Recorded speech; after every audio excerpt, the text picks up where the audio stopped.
Welcome to everything you always wanted to know about Excel, but were afraid to ask. This is Lesson 4, VLOOKUP and Error Handling. Here's what you'll need for this lesson. Microsoft Excel 2016 or newer, or Excel 365. This lesson's example files. Speakers or headphones. If you can't hear me, you're not learning everything I'm teaching. And ideally, at least 2 monitors. Here's what we'll be covering in this video. Cross-referencing data using the VLOOKUP function. Types of formula errors in Excel. How to fix Excel errors, including the if error function. And finally, number formatting in Excel.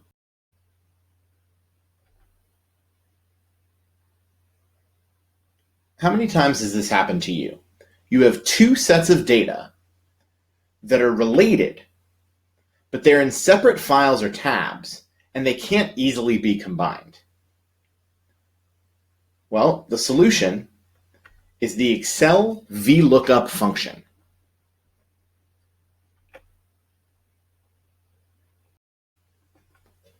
We use the Excel VLOOKUP function to cross-reference related data in different tables, ranges, worksheets, or workbooks. Now the syntax for VLOOKUP is equals VLOOKUP, the lookup value, the table array, the column index number, and range lookup. Now this is a bit more complicated and has a few more potential stumbling blocks than any of the other functions we've looked at so far. So before we dive into some examples, let's break down what each of these function arguments means. First, we have the lookup value. This is the shared bit of data or key that's in both data sets. We're using this to match the records of the 2 sets of data. Next up, we have the table array. This is the range where we'll be getting the new piece of data. Now, it's important to note that the VLOOKUP function requires that the first or leftmost column of your table array contains the lookup value or key.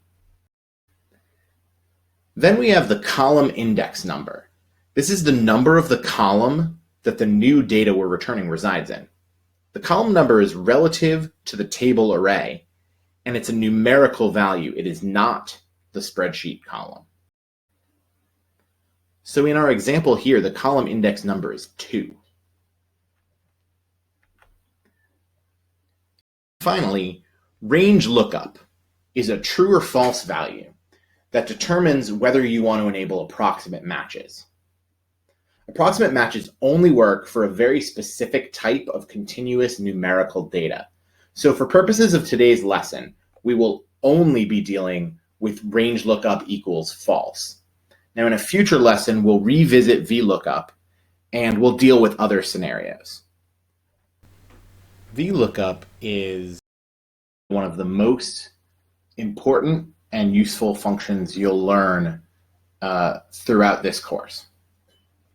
It allows you to take data that's related from 2 different sources and put it together.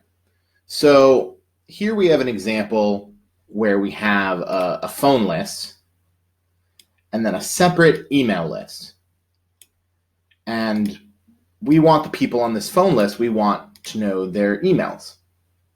Now, obviously, we've probably all encountered this in a small scale like this, and it's pretty easy to just go ahead and copy and paste the individual data over. But assume that this is an example, but that we're dealing with a much larger scale data set.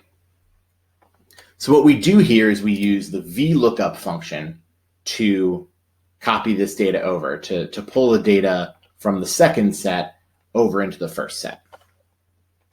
Now the syntax of that is equals VLOOKUP,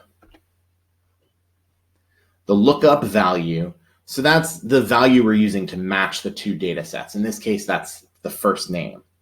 So we're looking at the first name, we're looking for Mary. And then the table array. Now this is where are we looking for Mary? A couple of things about this. First of all, VLOOKUP has a very rigid structure. It requires that the lookup value be found in the first column, the leftmost column of your table array. So this is our table array. And you can see this is going to work because you can see that Mary is in here. Then you have to enter the column index number. Now this is where a lot of people start to get tripped up. We've been dealing with columns, for the first few lessons of this class, and we've always been dealing with A, B, C, D, the columns that are in your spreadsheet. In this function, that is not what column index number refers to. It refers to the number of the column within the table array. So our table array is these two columns, and we want to return the data from the second of those two columns. So our column index number is 2. And then finally, the last input is range lookup. Now, Excel tells you this is an optional input. I'm going to tell you this is not an optional input. You should always specify whether or not you want to enable range lookup. Range lookup tells you whether we'll accept an approximate match. As I mentioned before, approximate match only works with a very specific type of data. Now, in a future lesson, we are going to go into situations where range lookup, where the approximate match is appropriate. But for purposes of this lesson and for purposes of any other uses of VLOOKUP, until we do go into those specific cases, we're always going to use false. And unfortunately, VLOOKUP defaults to true. So if you don't specify false, if you leave out this optional parameter, your function is not going to work the way you expect it to. So that's it. And when I hit enter, I should get what we can see is Mary's email address.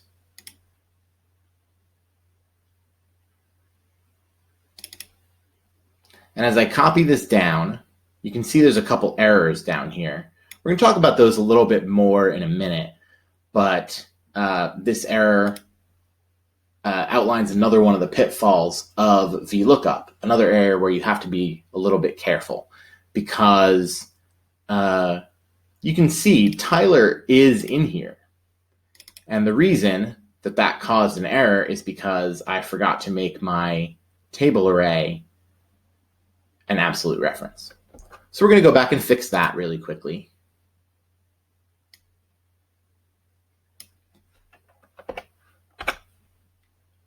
Copy that back down. And you can see that William is not in here. Now we're going to leave that error for now, and we'll talk about it in a few slides, how to deal with that error. But I just want to one more time reiterate one of the pitfalls here, which is that Excel unfortunately defaults to range lookup being true. If I had left this out, you can see the data that I get back is not correct. So when I say that except with certain kinds of data, the range lookup equals true doesn't work, you're not going to get an error. You're just going to get incorrect data coming back. So you have to be very, very careful to always use false.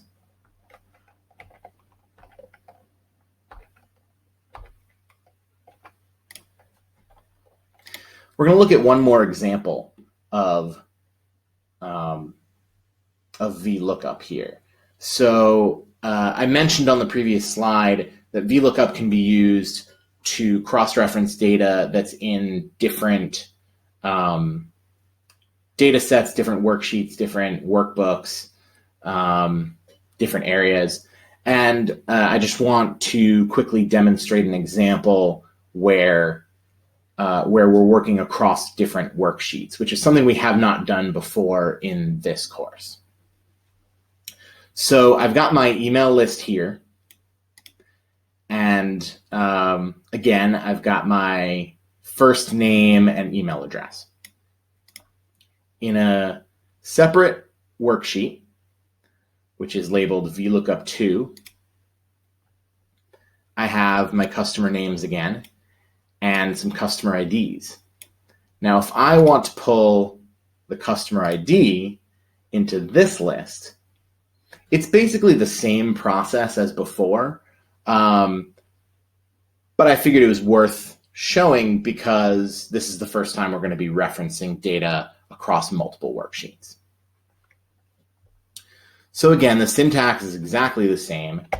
Equals VLOOKUP, our lookup value, and then our table array, which again is now on a different worksheet. So we can reference a separate worksheet the same way we would reference something in this worksheet. We're going to click on the tab. We're going to go ahead and highlight the area. Once again, we're going to make that an absolute reference. And then again, our column index number is going to be 2 because it's the second column of the table array that we're referencing. And then false for range lookup. And we can return our customer ID for almost all of these customers. As you go through this course and your formulas become more complex, you're going to be more likely to run into errors. There are 5 kinds of formula errors in Excel: the name error, the divide by zero error, the reference error, value error, and the NA error. The name error indicates that you've entered an unrecognized function. The divide by zero error indicates that you've attempted to divide by 0. The reference error means that your formula contains an invalid cell reference. The value error means that you're trying to apply your formula to the wrong type of data. And the NA error means Excel can't find a match in a lookup formula. Let's take a look at some examples of these errors and how to fix them. So now we're going to look a little more in depth at those error types I just mentioned and how to fix some of them. So the first error type is the name error. The name error occurs anytime you enter an unrecognized function into Excel. So in the example that we have here, you can see I've just gone ahead and misspelled if. This is probably the most common way that you end up with the name error, is that you misspell a function, you just enter it wrong. Happens all the time. The other thing that can happen is if you're opening a spreadsheet that was created on one of the newer versions of Excel, and you're opening it on an older version of Excel, it's possible that it's using some sort of function that is newer. So, for example, in the previous lesson, we talked about the concat function. That's a newer function. If you open a workbook that uses the concat function and you open it in Excel 2016, you're going to get the name error because that function didn't exist. Excel doesn't recognize it. So in this case, we're lucky. It's just a misspelling, and we're able to fix that just by getting rid of the extra letter. Excel can now reference the correct function, and it's able to work. So that's a very easy fix. Next up, we have the divide by zero error. So sometimes it's unavoidable. Sometimes this is what your actual data looks like, and you're going to get a divide by zero error. So obviously, you can fix this. I mean, I can change this 0 to a 1,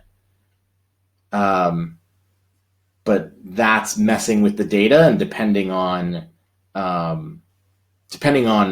what this data is, you may not want to do that. So in a moment, we're going to talk about some other options for that. But for now, we're just going to leave the divide by zero error there. Next up, we have the ref error. I actually had to do this upside down for a reason. A ref error refers to a cell reference that's not valid. In order to get an invalid cell reference, you have to do one of two things. You have to reference a valid cell and then delete that cell, thus making the reference invalid. Or you have to reference a valid cell and then drag your formula to a place where that relative reference is off canvas and therefore no longer a valid reference. So that's what I've done here is I've gone ahead and just offset this formula by one row. So here I'm referencing the row above. Here I'm still referencing the row above. And that works great until I get to here, because there is no row above. And you can see that, that just happened naturally. I dragged this formula up and it worked until it didn't. So in this situation, you can fix this by realizing, oh, I meant to actually reference this row. Now I can copy this up and everything's going to be great. Usually a reference error is due to if you've deleted a column or a row that was being referenced somewhere else. So usually you kind of have to fix these manually and fix the reference errors directly. Next up, we have the value error. So the value error means that Excel is looking for numerical data and it's getting text data or logical data or something else that it's not able to perform numeric functions on. So in this situation, we're just adding these two columns together. And the problem we have here is that we can't add a word to a number. So we get the value error. The way to fix this, is to not add values that aren't correct. But you'll run across this when with some more complicated functions, when text data is where it shouldn't be, or something like that. So in this case, we can just fix this by typing a 7. And the final kind of error that you might get in Excel is the NA error. Now this is going to come up when there's no data found by a lookup function. So here we have the Beatles and the instruments that they play, and here we have another list of the Beatles that we know: John, Paul, George, and Ringo, and we're trying to look up their instruments. Now, someone has gone ahead and I guess pretended Ringo didn't exist. They've left the original drummer, Pete Best, in there. When you get an NA error, that just means that the data is not in your reference table array. So this can happen for a variety of reasons. You deleted something, you misspelled something. It can also be perfectly valid. In this case, we might want to just fix this. And, sorry, Pete, but you got kicked out of the band.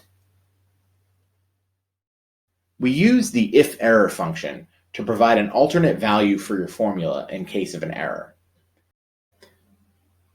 The syntax is equals if error value if error. Now, a word of caution about if error. This function hides, but it doesn't fix formula errors.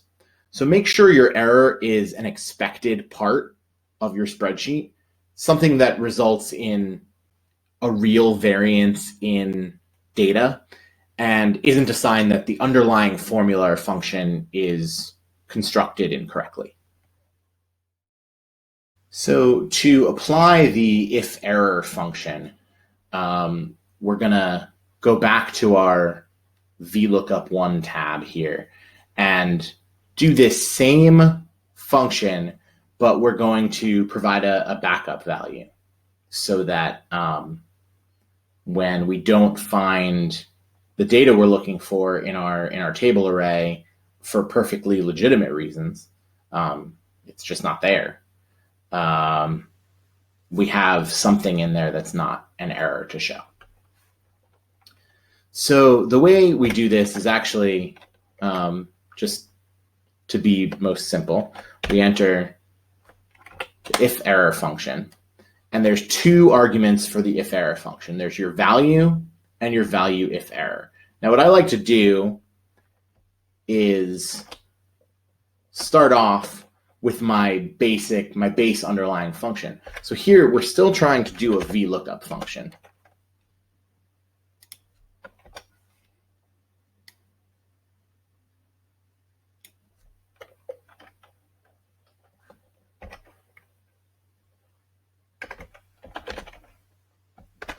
Okay, and we know that this VLOOKUP function is sometimes going to cause errors. So we're going to go ahead and wrap this VLOOKUP function within the if error function.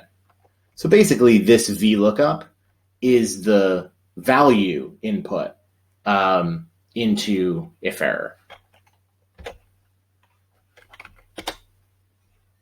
So we're going to keep the if error function here. We're going to put VLOOKUP, the full VLOOKUP function, in the value argument. And then we're going to put something new in the value if error argument, and that's just going to be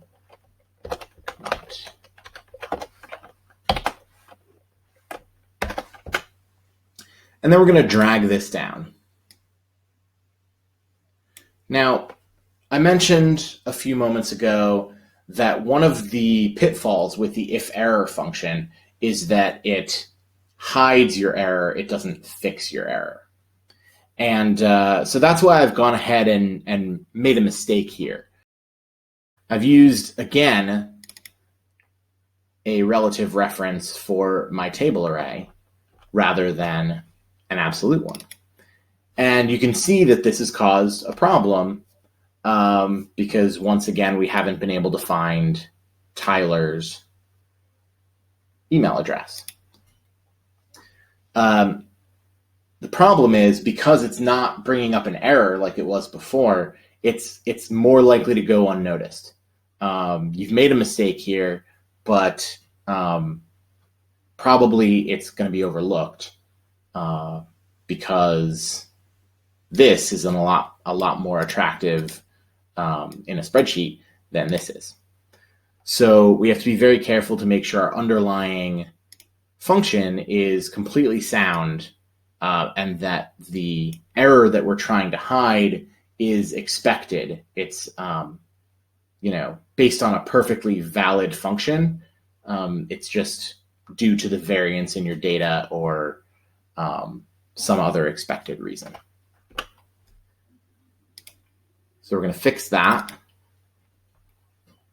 And like I said, this looks a lot better, especially if you know there are going to be errors. So applying this to the error types before that I kind of mentioned, you couldn't necessarily fix just through reformatting your functions. Again, a divide by zero error, sometimes you're going to run across this. Sometimes whatever real world data that you're trying to manipulate, there's going to be zeros. Maybe you're looking at year over year growth, and some sectors or departments or customers, whatever, don't have any data for the previous year. It's just going to be a zero. There's no avoiding that. And so in those situations, you just want to make your spreadsheet look a little bit cleaner. And to do that, you can use if error.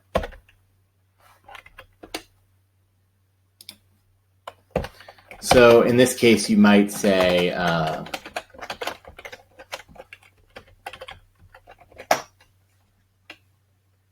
that, or you might just go ahead, if it was the type of year over year data that I was talking about before, you might just go ahead and put in a zero for that.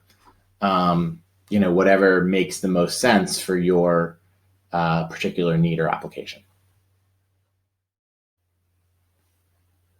Number formatting is important because you want your worksheet to be readable and intelligible. Excel provides a whole bunch of default and quick use formatting options, and it also has the ability to specify custom number formatting. So let's take a look at how to use number formatting in Excel. So like I mentioned, Excel has a whole bunch of built-in number formatting options that you can deal with. Some of them actually have quick application buttons or drop down up here, but I just wanted to go over a few of them and then talk about how to do some custom number formatting if you need to. So for money, there's actually a couple of different options for formatting. There's the accounting button right here on the home tab, and that's going to give you an accounting format. It makes sure that everything is lined up here and that your dollar signs or currency symbols are lined up on the left edge of the cell. There's also kind of the simpler currency option, which just puts the currency symbol over here. That's what I've labeled this. You can also put thousands separators by using this little comma here. You get your number there. And this defaults to 2 decimal places, but you can add or remove decimal places using these 2 buttons.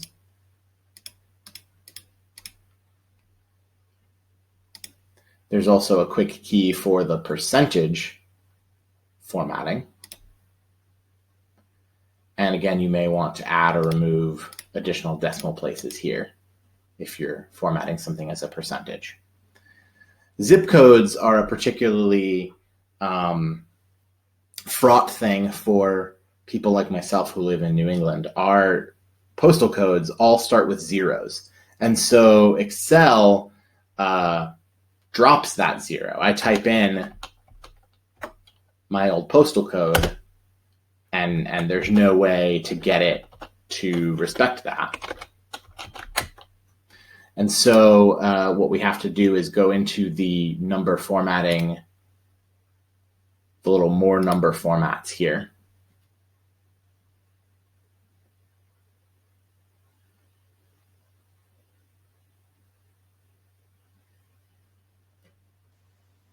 And click special and then zip code. The same goes for phone numbers. We can format as phone numbers by going into format cells, clicking special, and then phone number. Social security numbers, again, there's, this is actually missing a 0 at the beginning because it's not formatted properly. Go into here, special, social security number. There's a bunch of different date time options. In most cases, the default short date is going to be great for you. But sometimes you might need some more custom stuff, so we'll look at those in a second. And again, most of the time, the default time is going to be fine. Although I don't know who wants seconds on there, but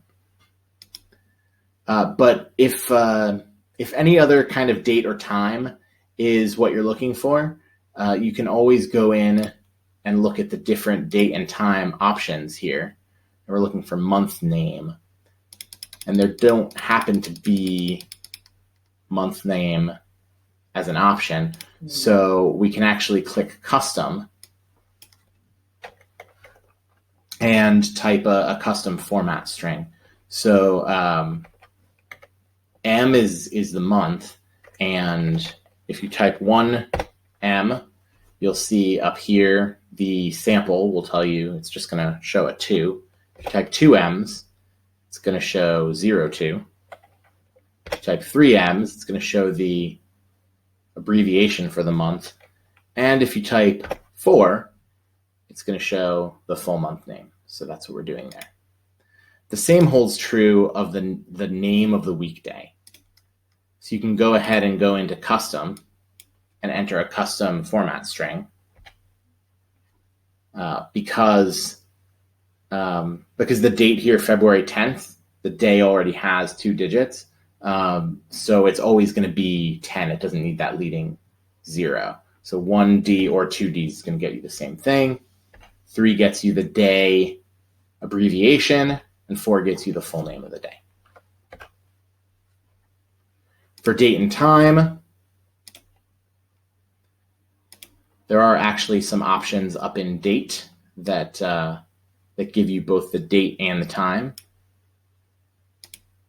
So you can click that. And sometimes you want to go with 24-hour time rather than 12-hour time. You can do that also right in the time category.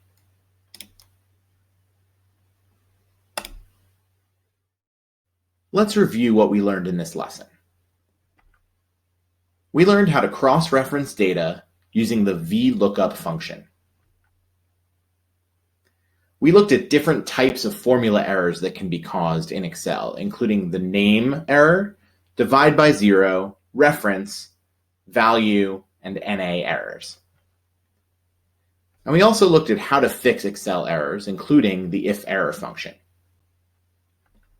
Finally, we looked at number formatting in Excel.